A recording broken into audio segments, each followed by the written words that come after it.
My dad tells us about a story where he was working in a factory, and he said that, you know, every Friday you'd line up and go and get your wages, and you'd have a brown envelope, and, you know, and he said that you'd get your money from one end, and then as you're leaving the door, there'd be a group of white guys saying, actually, we want a bit of your salary now, and everybody had to give a certain amount to them. And he said this would carry on, carry on. He said one day he thought, that's it, enough's enough.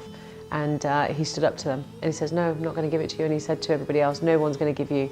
And he said they were quite startled that actually somebody had stood up to them. And my dad was saying that actually a lot of the other people were saying, no, no, no, don't say anything, we'll just, you know, give the money. But actually my dad got into a bit of a, you know, a brawl with them actually, and I think they ended up with a few punches.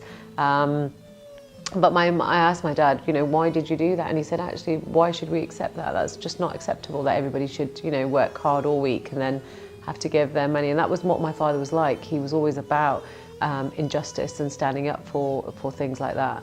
And then he said that he thought he was going to get fired.